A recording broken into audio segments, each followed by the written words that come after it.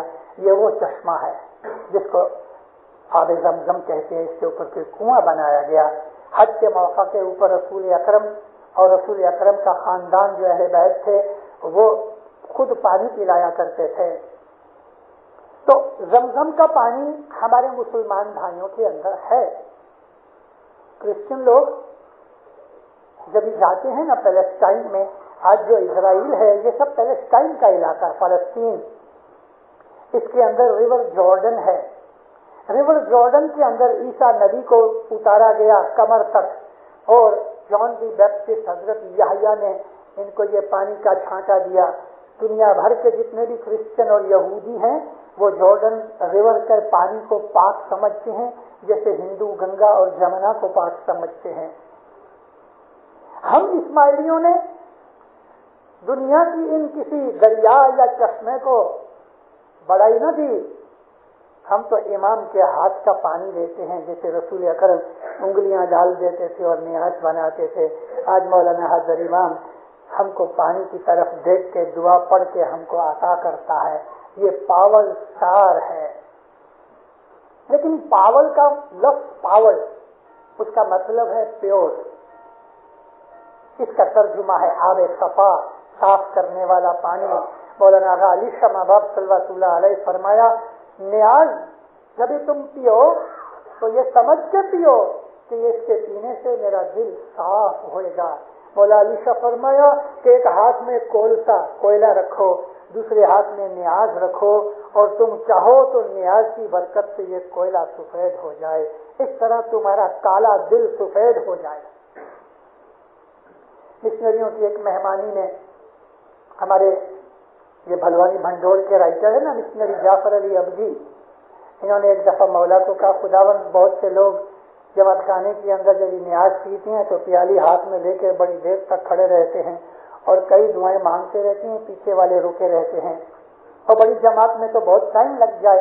تو خداوند ہم کو کوئی ایسی کیپسول دے دو. اس نے تو کیپسول کا نام نہیں کیا, اس بیچارے کو پتہ بھی نہیں تھا کیپسول کیا ہے. مطلب ایسی ایک ہم کو دعا عطا فرماؤ کہ ہم وہ شارٹ فارم میں دعا ہوئے, دین دنیا کی سب دعائیں اس میں آ جانے. مولا فرمایا جبھی تم نیاز کی پیالی اٹھاؤ, کہو یا مولا ہم سب کو حقیقت کی سمجھ دے. اور فرمایا حقیقت کی سمجھ کی دعا مانگو گے, دین دنیا کی تمام باتیں اس میں آ گئیں, مشکلیں دفع ہوں گی, تمہیں روزی روزگار میں برکت ملے گی, تندرستی ملے گی. حقیقت کی سمجھ سے تمہارے اعمال ہی ایسے بنیں گے کہ خدا تمام نعمتیں تمہیں دیتا رہے گا. آگے نعمتوں کا ذکر آیا ہے, جو 9 نیند کی بات ہے اس پہ آتا ہوں میں. حقیقتی سمجھ آنے سے اعمال میں, خیالوں میں ایسا فرق پڑ جاتا ہے کہ خدا تعالیٰ کی برکتیں اور رحمتیں نازل ہوتی ہیں, دین دنیا کے سب سکھ ملتے ہیں. تو یہ پاول ہے نیاز, اس کو بڑے مرتبے سے پیو. مگر یہ ٹھیک نہیں ہے, کئی لوگ نیاز کی پیالی پی کے رکھ دیتے ہیں, پھر اس میں انگلی ڈالتے ہیں, آنکھ کو لگاتے ہیں. یہ نہیں, یہ آنکھ کو لگانے کی چیز نہیں ہے, یہ تو دل کو صاف کرنے کی چیز ہے. کئی لوگ نیاز گھر میں لے جاتے ہیں تو بچوں کے منہ پہ ملتے ہیں, وہ بھی ٹھیک نہیں. کئی لوگ گھروں میں نیاز لے جا کے چھانٹے دیتے ہیں, وہ بھی ٹھیک نہیں. نیاز کی بہت عزت کرو, اور نیاز کی پیالی کبھی بھی پوری کپیسا یعنی اوپر تک, جس وائلی کا لفظ میرے منہ میں آ گیا, یعنی لبالب پیالیاں مت بھرو. جو نیاز سے بیٹھا ہوئے میں اس کو کہتا ہوں کہ بالکل لبالب نہیں بھرنا, کیونکہ لبالب بھری ہوگی اٹھاتے وقت چھلک جائے گی, گر پڑے گی. تھوڑا کم بھرو تاکہ نیچے اٹھاتے وقت گری ہوئی نہ ہوئے, اور کبھی نیچے پلیٹ میں نیاز پڑی ہوگی اور ایسا اٹھاؤ گے تو اس کی بوندیں گرے گی, وہ بے ادبی ہوتی ہے, ایسا نہیں ہونا چاہیے. نیاز کی پیالیاں تھوڑی ادھوری رکھو.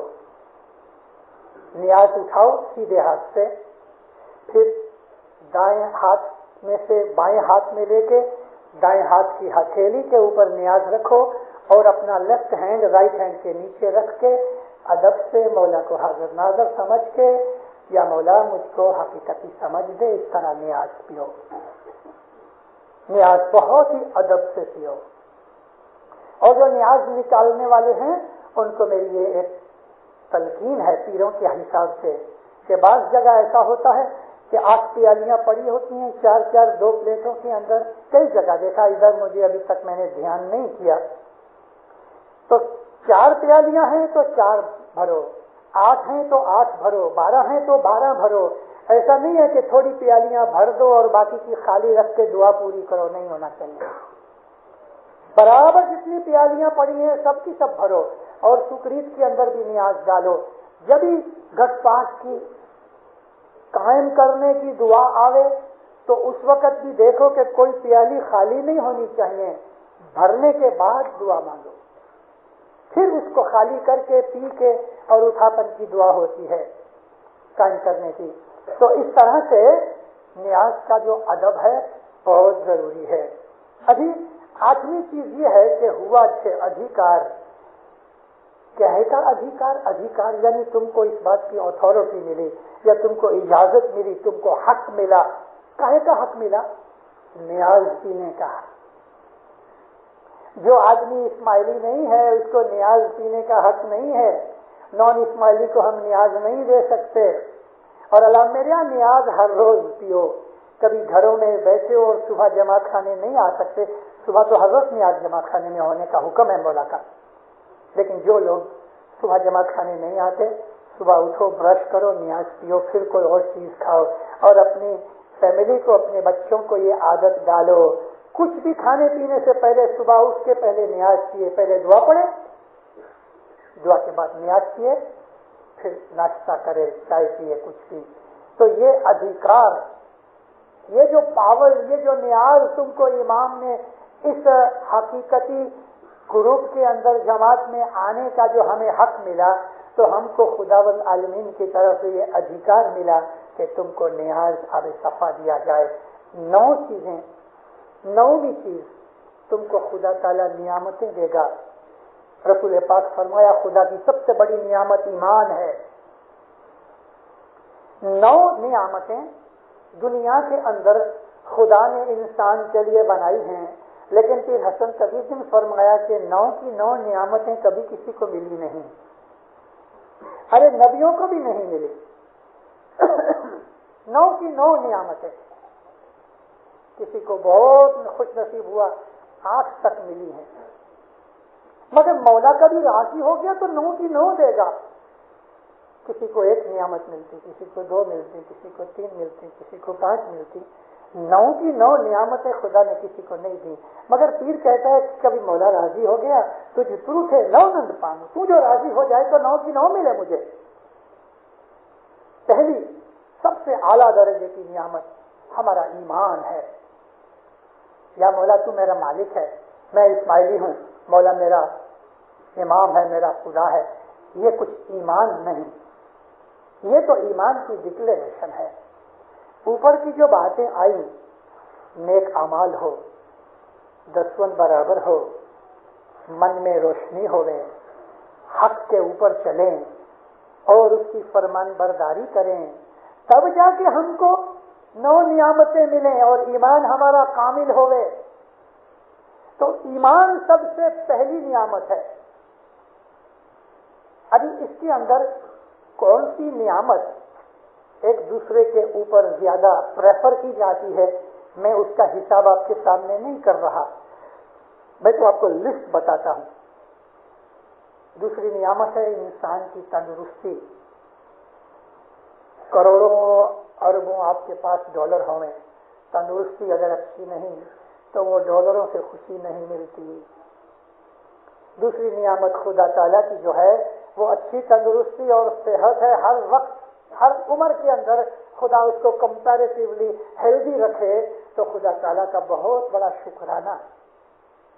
تیسری نعمت ہے انسان کے ماں باپ اس کی جوانی کے اندر بھی حیات ہوں تاکہ وہ اپنے ماں باپ کی خدمت کر سکے اور ان کی دعائیں لے سکے، یہ اللہ کی نعمت ہے۔